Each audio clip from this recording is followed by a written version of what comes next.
Well, I got bored, so I'm going to redo my video for the Play Your Own Farm.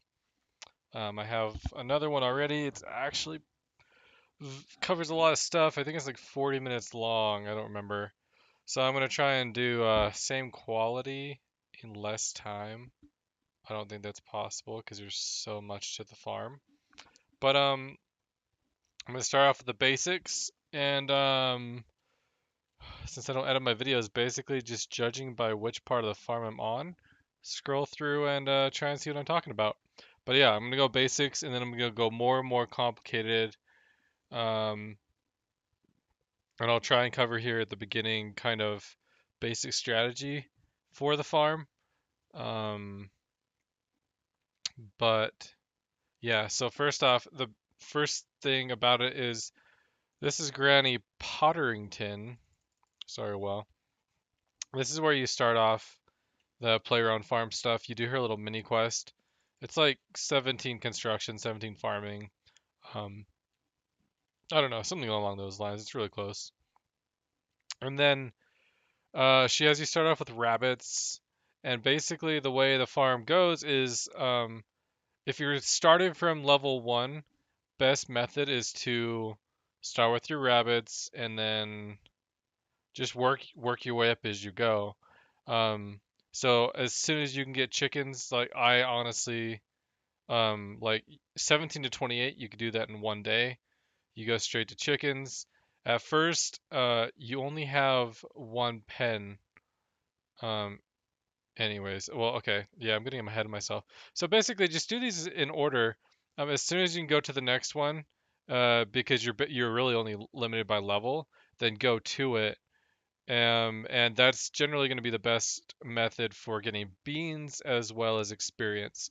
Beans are the um, currency that's used on the farm. So if you go to Granny, she has all these upgrades, all these different things that you do with beans, and all this other stuff. Um, so yeah, beans are used to do things on the farm. And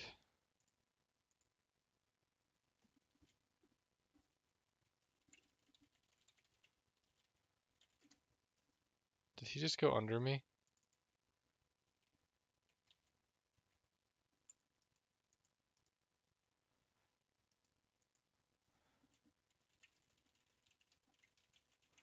Um, sorry, I was just actually hooking that dude up with some dragons. So I have no idea where I was. I gotta rewind a little bit, but that's basic strategy from level 1 to 99. Just go from the lowest animal to the highest animal.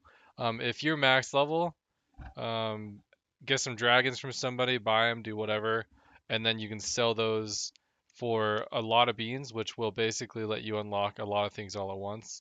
Um, so these people are right here. There's one, two, three. You get three. So this is a small, medium, large animal buyer, and the different animals have their own sizes. So these are small pens. Chinchompas, chickens, not cows, chickens and rabbits go in small pens. Dragons, cows, yaks are large. Zygamites, spiders, and sheep are medium. You don't have to memorize that right now. It's like all in the guide. Also, there's the wiki page for Player on Farm is amazing. So if you ever have any questions, like go to it. Um,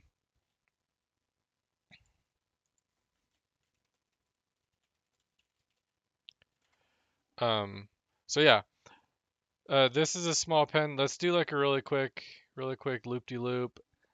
Um, so here's a couple of small pens. Here's a large pen, medium pen, breeding pen over here, another medium pen, and another large pen. Seasonalizer, you can buy this with an upgrade. Really, all it's good for is helping you get a specific type of animal. Not type like, this is a fervor spider. Oh, fever, sorry. Fever spider because I have it right now in fake summer. Okay, it doesn't look like that. It says it's summer. Maybe when I'm in spring. I don't know. I don't even know. Anyways, this is specific to the time that I have it set to. These guys are from winter. Dragons are not affected by the seasonalizer. I think only let's see sheep and spiders are. But that's actually something that I don't want to go into really do breeding and like breeding the specific like different kinds and stuff, that is the last thing you should ever worry about on the farm. So I'm going to say that now, and then that's going to be the last thing I'm going to talk about. So if you just want to learn about how to like breed specific things, specifically shinies and stuff, learn about like specific traits, that's going to be towards the end of this. So I'm going to avoid that like the plague. um and I'm gonna I'm gonna avoid talking about that because it's very in depth. It's probably the most complicated part about the farm. The farm itself is actually very very simple. So that said, let's go over really basic stuff about the pen itself. All the pens are the same, like as far as like the gate and the style, and like physically the same. But the small pens can hold 6 animals. Medium pens hold 4. Large pens hold 3, and breeding pen holds 4. It doesn't matter what kind of animal it is. There's also this new thing, also slightly more. This is like intermediate level. Um, farm hands can help you in your pen, and you have to upgrade you have to unlock these with beans from Granny Potterington, and they kind of help you. They help you keep your animals at a specific age, or there's another one that does other stuff too.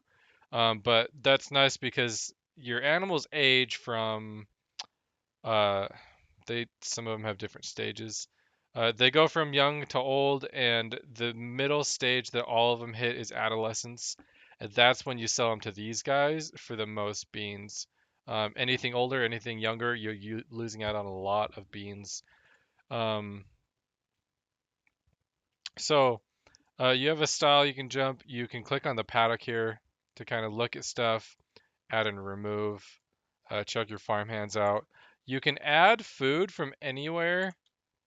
Well, they actually did a ninja update recently. I noticed. You still have a long range where you can like look at your animal, and kind of. So I'm standing over here, but I'm looking at my dragons. Pretty neat trick. But even though I can see my dragons over there, it's too far.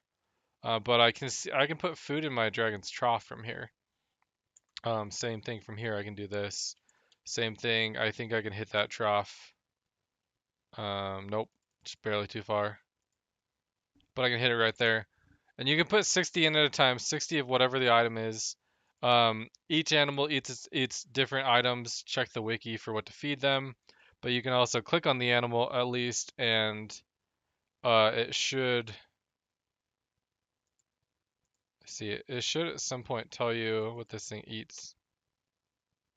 This thing eats anything. Well, that's why that's confusing. If I go to a dragon, it eats meat and fish. Chinchompers are really special because it eats everything technically, but it's called variety. You have to put 2 different types of food into the thing at the same time. That's why it technically eats everything. That's confusing to say that. I mean, not really. Can be, but whatever. So everything eats its own stuff. Spiders, meats and seeds, they're really easy because these seeds are like worth nothing. Just buy a bunch of them and you throw them in there. So you can only put 60 in at a time, but this trough can hold 1,000. So what you do is you jump over the stile, and there's actually kind of a funny glitch to this. You jump over the stile, you use the seeds on the trough, and you just put in as many as you can. I already filled it up right before I started, so it's got a 1,000 in there, 1,000 seeds. So the funny trick that I've realized, I don't think they patched it. It's not like a bug or anything. Well, technically it's a bug. It's bad programming is what it is. Um, if you are standing on the outside and you use the seeds on the outside, then it'll let you put your number in. And I didn't even notice if it took my seeds. But if we check the contents, it's full. Um, uh, this actually may have been a bug that was fixed now that I'm noticing this. Oh, that's interesting. Okay, well they changed it. It was bugged and now it's fixed. So now you can add as much as you want from the outside without having to go into it. So that's cool. It was originally bad programming attempting to make a really nice thing, and then they fixed the programming to make it good. So now it's just a nice thing. So you can put food in from the outside. Um, sorry. So also different animals put out different dung. Red is the dragon manure, which is makes ultra compost, which is amazing. But So yeah, I kind of just showed you like the food, the gate, like there's little bits and tricks like to click on stuff from far away. Pens are simple. You start off with one pen, one small pen, one breeding pen, and then as you go, you have to get more pens in order to breed stuff. And you have to build these with construction levels and like nails and planks. And they're just upgrades that you get as you go along. Same thing with um, how you level animals, you really go again, kind of just following this order. The as soon as you can do sheep, you do the sheep. As soon as you do cows, you do cows. So realistically, you'll have what it would look like is you have a pen breeding pen with rabbits, and one of the big things here is, and this is huge. This is super huge. So if you get anything from this video, pay attention to this. Um, Being able to breed within pens. Huge, huge, huge, huge. Only way to make the farm work. Because right now, if you as you start off level 17 or whatever, you can only breed in the breeding pen. Well, this is one of the first things that you go for is being able to breed within your pen. And then by then you should have chickens and you throw chickens in here, and then maybe you have sheep and you put the sheep in the breeding pen. And then by the time you can do cows, maybe you can afford to do breeding in medium pens, so you put the sheep in the medium pen, put cows in the breeding pen, and then eventually you just go hard on trying to be able to breed large animals in their pens. That's pretty expensive though to start off with, so it takes a little while. But by the time you can probably do that, you should have yaks, and yaks pump out beans like crazy. So then by then you have three large pens pumping out yaks. You probably have two pens and two small and two medium pens pumping out who knows what animals at the time. But that's kind of the operation that like the order of operations that you do with if you're kind of just starting off. Um, So yeah, pretty simple though. As I mean, none of that's really rocket science. You might have noticed this little scythe thing above my Chinchampa's head. That's also an upgrade I have from Granny, telling me that this thing is ready to be gathered, which gives me experience and items from the thing. And this guy also, I'm gonna sell him. So he's gonna go to Chinchampa Heaven. I don't know. I don't know what they do with them, but I don't want him. He's an adolescent and he's going to get sold. 250 beans. Thank you, sir. Um, each of these people will buy a certain amount a day, uh, but they don't always come around every single day. Small comes around every single day. Zygomat or the medium comes around every two. Large every three. I think small buys 12, medium buys 8, large buys 6, and then they disappear until their next time that they come around. Um, I also have spiders, but I kind of messed up my farm a little because I don't have any zygomites, and this is a zygomite buyer. So what I did before the video was I went to Granny and I said contract options. Uh, can we advertise what we're selling? I want to sell chinchampas. I want to sell spiders, and I want to sell dragons. So the next time these people refresh themselves, this Zygomite trader will go away, and I will get a spider buyer. because a spider and a zygomite are both medium-sized animals, and you can only have one buyer at a time. So I'll get the spider buyer. So I have these two spiders right here. I'm not going to do anything with because I don't have the spider buyer. I'm actually legit just going to drop them because I don't want to bank them. They're not worth enough to me. So that is how that works. Um, so let's talk about breeding for a second. We're going to go over basic breeding. I have these. If you look, I have these three little or four little ones. He's hiding over there, and two older ones. In order to breed, the animal has to be an adult or an elder. It does not change anything what stage they're in as long as they are adult or elder. They breed the same. Um, and so here's an elder. He has viral, glistening, and genetic mutation, and this is actually probably the best example I could give of breeding traits. So viral, you can click on it. This gives a higher chance to breed more often, or I have to explain. So animals, each animal has a different length of time when you basically roll to say, are you going to have a baby or are you going to not have a baby? And they have chances of every time that tick comes around, whether it's going to happen or not. This gives higher chances that every time that tick occurs, you'll get a yes. You'll get a baby. So viral is very nice. There's another one, Studley. Which one of these probably has? Studley right here. Double Studley, actually. That does stack, I believe. Um, Pretty sure it does. I thought I read it with somewhere, and now I just always stack it. Studley is just better. It's just a higher chance. And these chances, like, this is really, we're talking like Studley might be 5% chance higher, and viral, like 2.5. I don't remember exactly. I don't care enough to remember. That's why I don't. But again, it's on the wiki. If you do care, it's on the wiki. I just know that having this increases my chances. So this is this the male? Where's my gender? There we go. So this is the female, and if I go back, or maybe I go forward, then here's the male. Basically, I have viral glistening genetic mutation, Studley glistening Studley. So I have two glistenings, which is we'll go over in a second. It's for shiny traits. I have a Studley viral, so way more chance to breed often, and then genetic mutation. Genetic mutation, what that does is it gives higher chances of the baby or the offspring to have more traits. And you want to have more traits, obviously, like this, because a one trait animal is fairly useless. A two trait animal is a little bit better, and a three trait animal is the best. So you want to roll for more traits.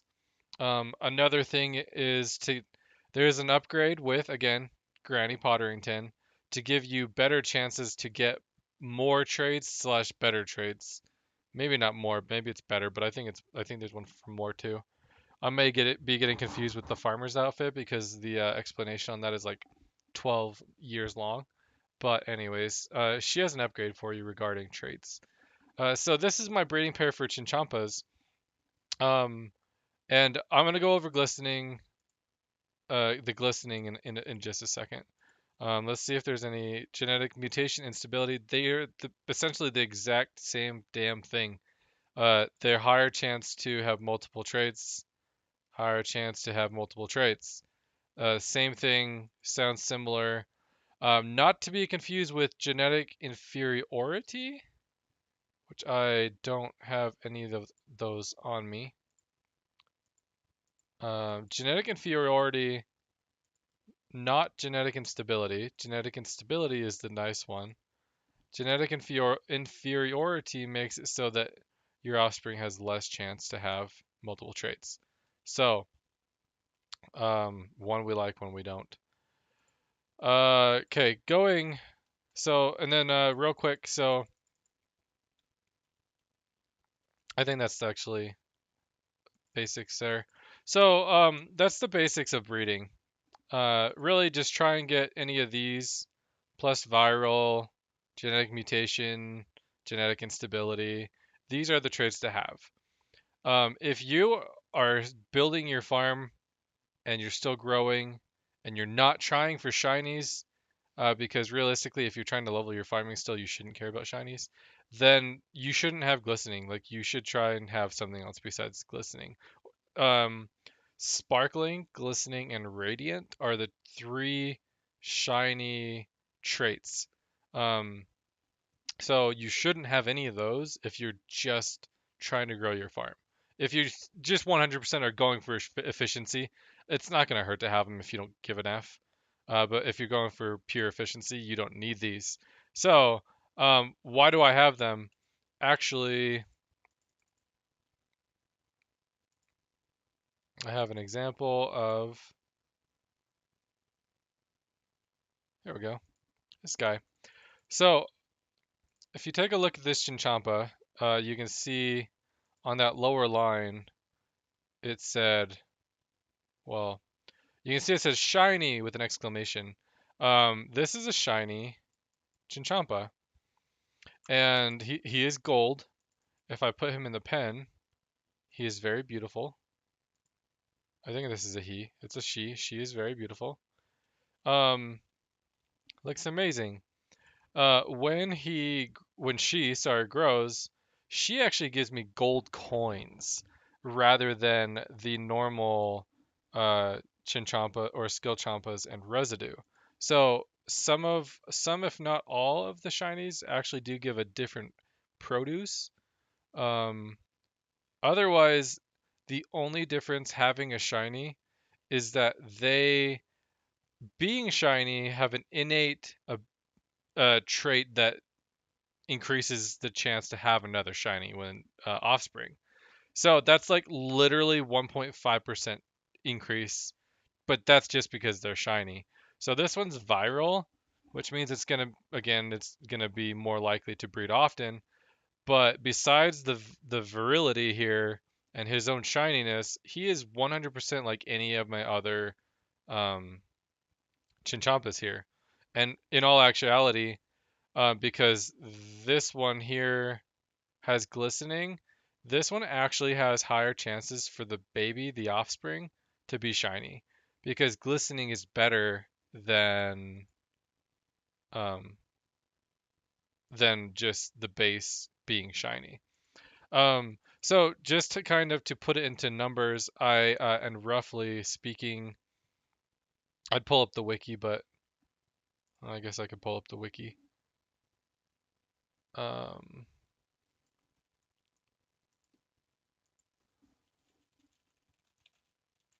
because I don't remember these numbers well enough.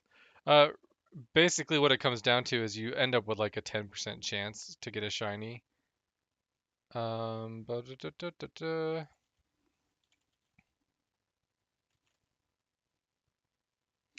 So, if you have two parents that has radiant, glistening, sparkling, all three of them, then you end up with two,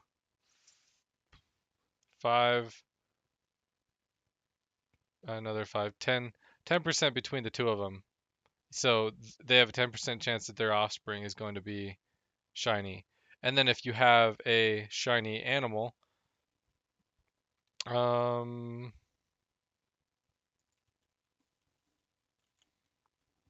shiny, sparkling,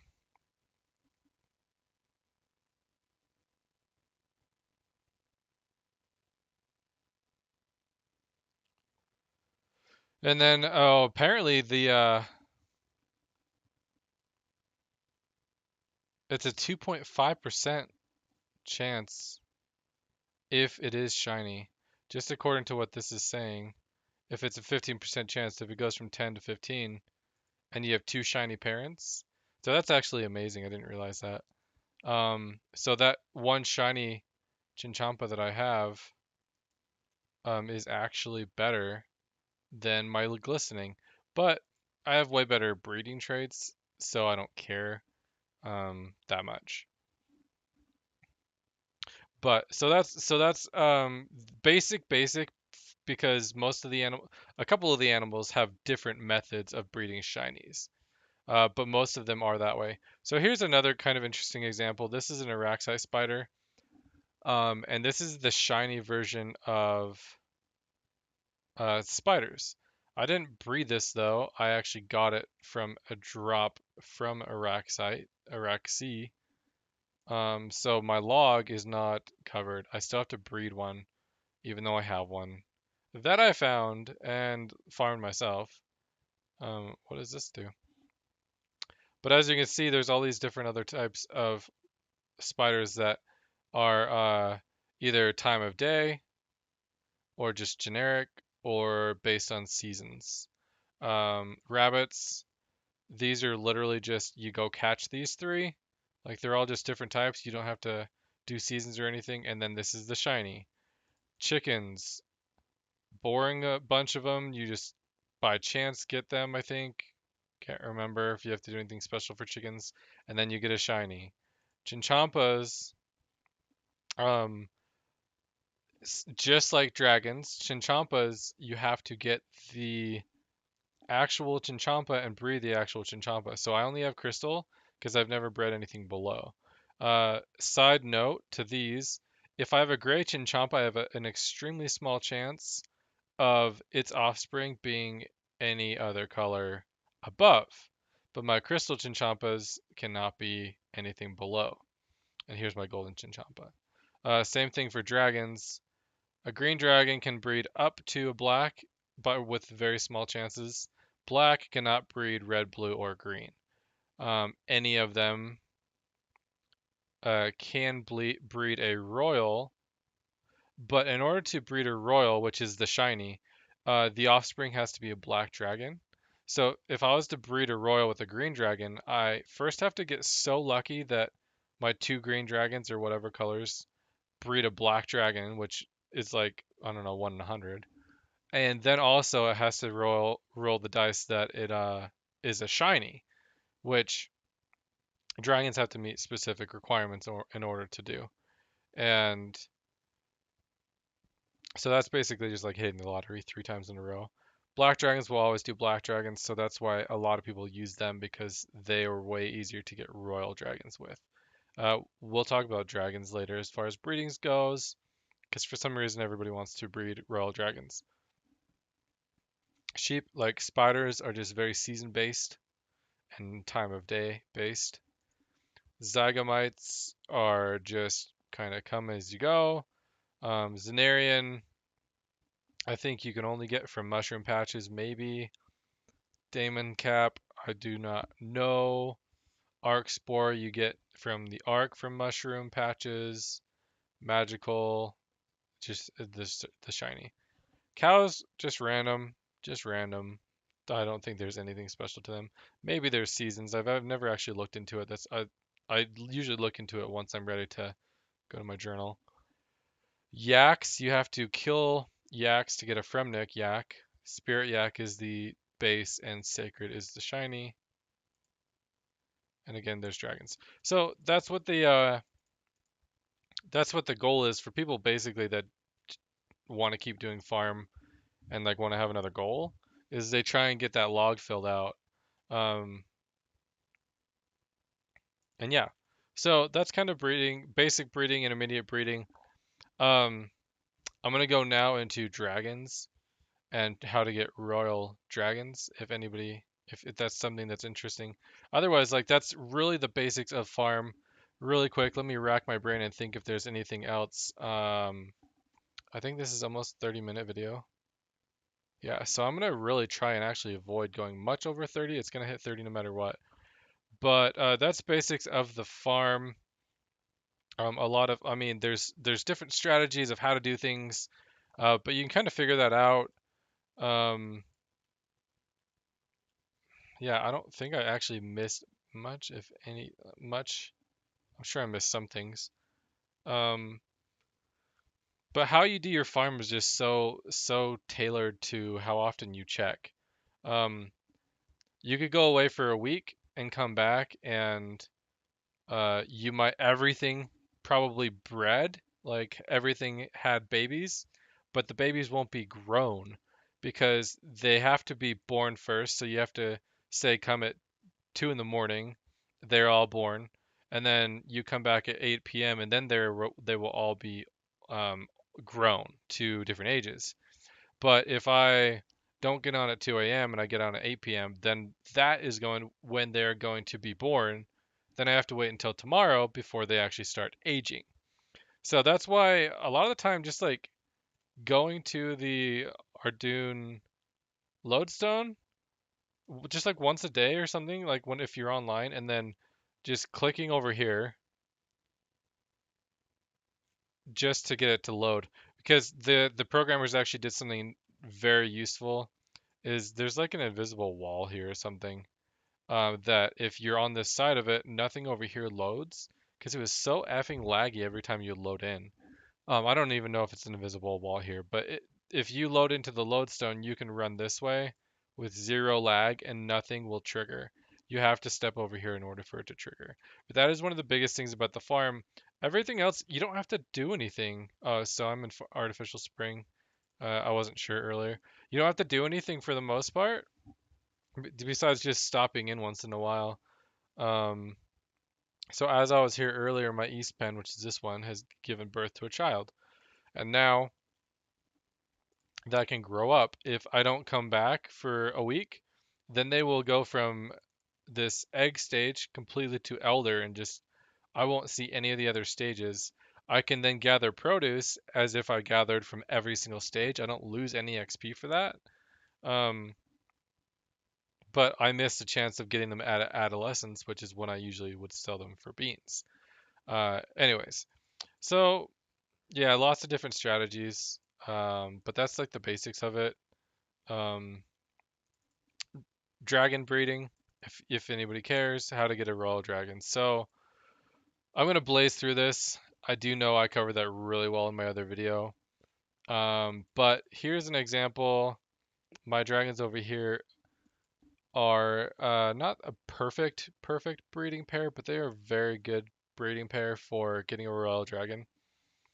So you have to have, there's three breaths that you have to have: frost, shock, breaths, not breasts. Okay. I mean, having three breaths would be weird anyways, but you have to have three breaths. There's three of them: frost, shock, and yes, I know there's three breaths. There's three breaths, whatever. Anyways, there's three: poisonous, shock, and frost. Between the two parents, you have to have these three, and then that leaves you with three other traits if you have three trait parents.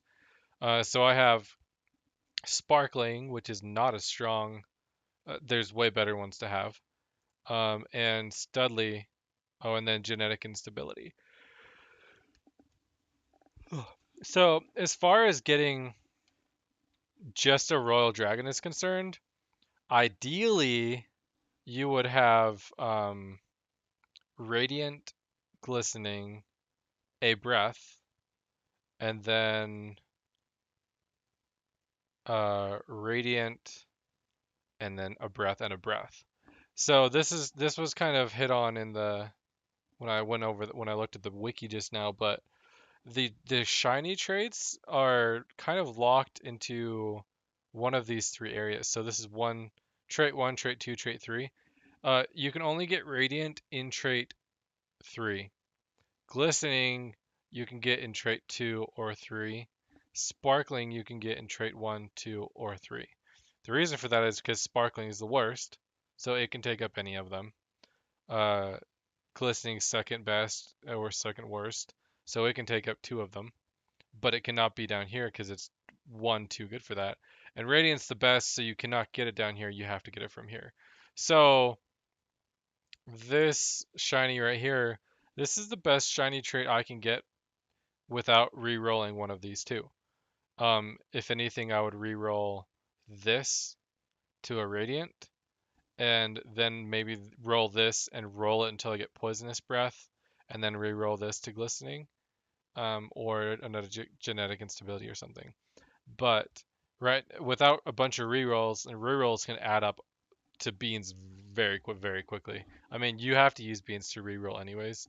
Um, Again, go back to Granny Potterington and buy reroll ticket things from her, in order to reroll this trait to a random trait.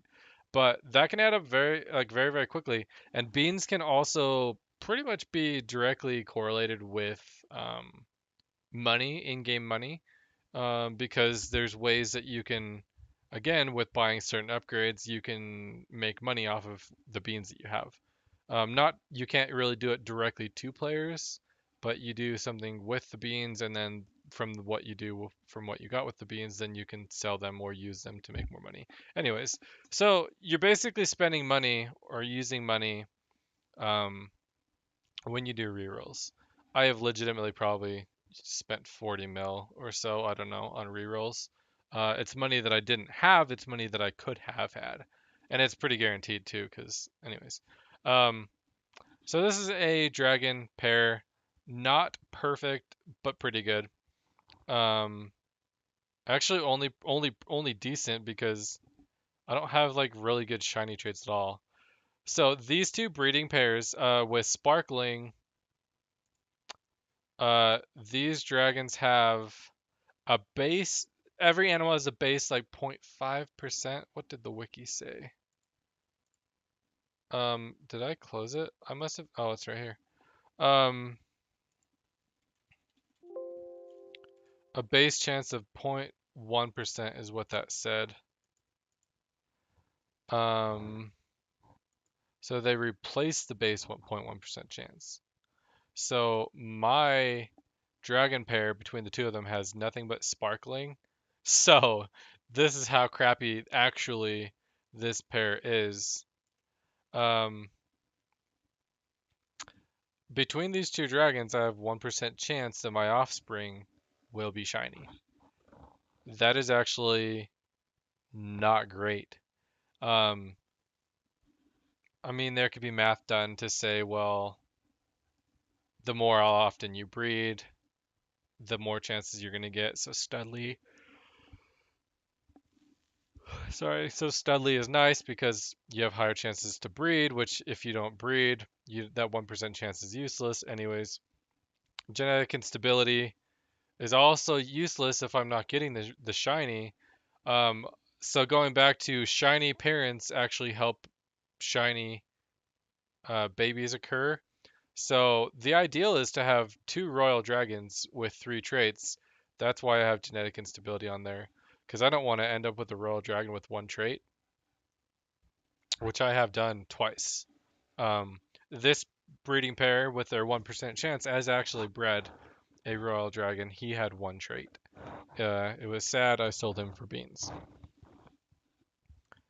Um, well, yeah. You technically could have two parents, one with a one trait and one with three traits, and they could qualify in order to have um, a shiny because one of them has enough traits to have all the breaths. Anyways, but yeah, that's basic dragon breeding too. A lot more to it. Trying to explain how having a green can very rarely have a higher tier. They're not on the player-owned farm. They're all the same tier, but their tiers is in if you go fight them in combat, green is lowest tier, and then blue, and then red, and then black, and then royal being something like QBD or KBD. Um, so the lower tiers can essentially get lucky and produce a higher tier, but black cannot go down. Red cannot go down to blue or green. Blue cannot produce a green, but green can produce any of them. Very rarely, blue can go up, etc., etc. Um, so I have green dragons in attempt to possibly produce blue or red, but honestly, it gets to a point where it's easier to just buy an egg from somebody else and breed it that way. Uh, I would never, ever, ever attempt to breed a royal dragon with anything that's not a black dragon because, again, you have to hit the lottery um, multiple times in order for that to happen. So even with my black dragons here, I have, I believe, a 1% chance because they are black. They are guaranteed to put out a black dragon, which then qualifies to become royal. My black dragons have, if I had the same traits, would have a 1% chance of it being shiny. But then there's some other reroll that they have to roll to say, is it going to be green? Is it going to be black? Is it going to be blue? Is it going to be red? And I don't know what the chances are, but generally speaking, I think that's like technically another shiny roll where you have to roll to be shiny to get the next to get it to go to that other another color that it's not its base color. Anyways, that gets really in depth, and I don't even really know about it because I'm never really gonna try it. Um, for an Iron Man, it might be more applicable, but at that point, there's no point in questioning any of it or learning how it works. You just put your green dragons in and hope you get another color dragon. You can't really question it. There is a trait, I believe, good breeding is helpful. It's called good breeding is helpful in getting higher a different tier or a different color or whatever. But that's the basics of the player owned farm. Real quick, maybe let's go through. I'm gonna go through the market and just see if there's anything that like doesn't really make sense. Farming totems. So these are the deeds. You have to buy a deed in order to have the pen. After you buy the pen, then you can use your construction to build the pen. Then you put animals in it. Bank chest changes this bank chest right here from a deposit box into a bank chest. Medium, large pen deeds. This is to get the second one. And so the farm totem again, depending what animal is in the pen, um, if there's an elder animal, no other animal qualifies. If it's elder, then you will get a perk if you have a farm totem. And here's just a little farm totem just chilling. Here's another one too. And every animal has their own perk. Some of them are very nice. This thing right here is the spider perk. Because I have an elder in this pen and an elder in this pen. Rather than just having a 2% boost, I have a 3% boost to damage to other spiders, which is very nice if you are a bosser, if you like to PVM Araxi and Araxor. I mean, 3% damage isn't crazy, but it's damage, it's percentage that I don't have to do anything for. So some of them are very nice for specific things. Noted produce is very nice. It's what helps me not fill my inventory 50 times.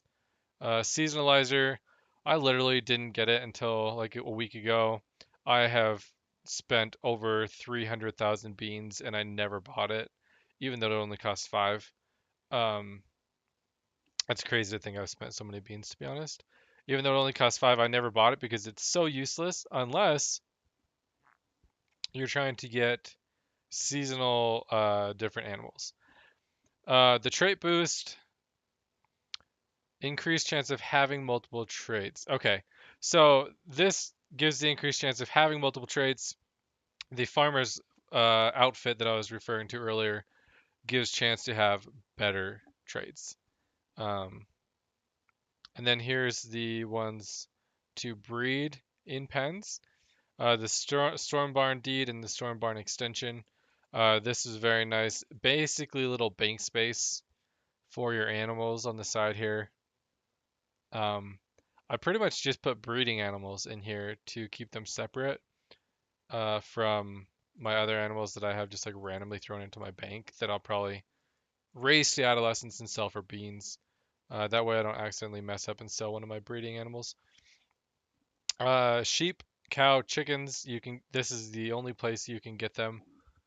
Uh, the name reroller really only good for trying to get the magical zygomite, which is the shiny version. No, not even that. It's to get an achievement where you have to have him named Trevor. He has to have the loyal trait, and then you get him as a follower. Which is actually he is actually a pretty cool one. Um, but that's really all that's good for, unless you want to take your whole farm and name all your animals Bob. But even then, not every animal can be named Bob, so it's not completely useful.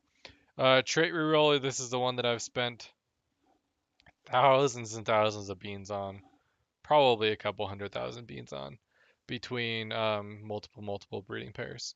You get it, and then you click on your animal, and then you pick 1, 2, 3, which trait you want to randomly change. You can use these to you pay beans instead of getting your own planks and nails. This is a kit, a Lego kit basically with everything in it. Um, can be very nice. I never used it, but I'm sure some people have who are just this again. This is beans can be correlated to money, so this is basically just spending money instead of going to the GE or having the stuff in your bank yourself. Magic beans, very nice. Not going to go into them, but this is essentially how these beans correlate to money because these produce actual produce that you can use in RuneScape, sell to other players, turn into potions or whatever. This is Trevor. I should really get this someday. I think you have to actually give. I think you just have to show Granny that you have a magical Zagamite named Trevor with the loyalty. And I have a magical Zagamite, so I could legitimately get that whenever I want. Here's a couple of the nicest things of the farm is being able to get herbicide, seedicide, and the upgrades very easily. So saying that in the past few months I've spent over 300,000 beans and still have 65,000 beans left, 64 if you round down. Um, I could have bought these each 50 times. Well, not this 50 times, but they're not hard to get, and it's way easier than doing the mini games for them. Here's the farm hands. Um, I don't, I don't know why there's this extra one because I have all of my pens. I think have one, and this chick's just extra. The trapper is kind of interesting. He'll go and get you like a random animal. So that could actually be really nice if you don't have a specific animal. This is very, very nice for Iron Men because he'll go out and I think he'll go out for a certain amount of time and come back and bring an animal. But he could bring you trash too. But if you're an Iron Man, specifically for Iron Man, this is amazing because you're kind of just saying, well, here's 100 beans, go get me something. Eventually, you're going to get something nice. And it's going to be something that's going to save you hours and hours and hours of time. So there's him, but I've never needed him because I have everything I ever need on my farm. Um, okay, that's it. That's, sorry, flexing my non-max stats there. I don't know, whatever. Nobody even cares that that was there. I just got so all insecure about it for a second. Um, no, I will not free up storage. Go F yourself. That's pretty much it. Covered a lot of crap. This never possible to keep short. Fucking 47 minutes. Holy crap. If you have questions, ask somebody. Peace.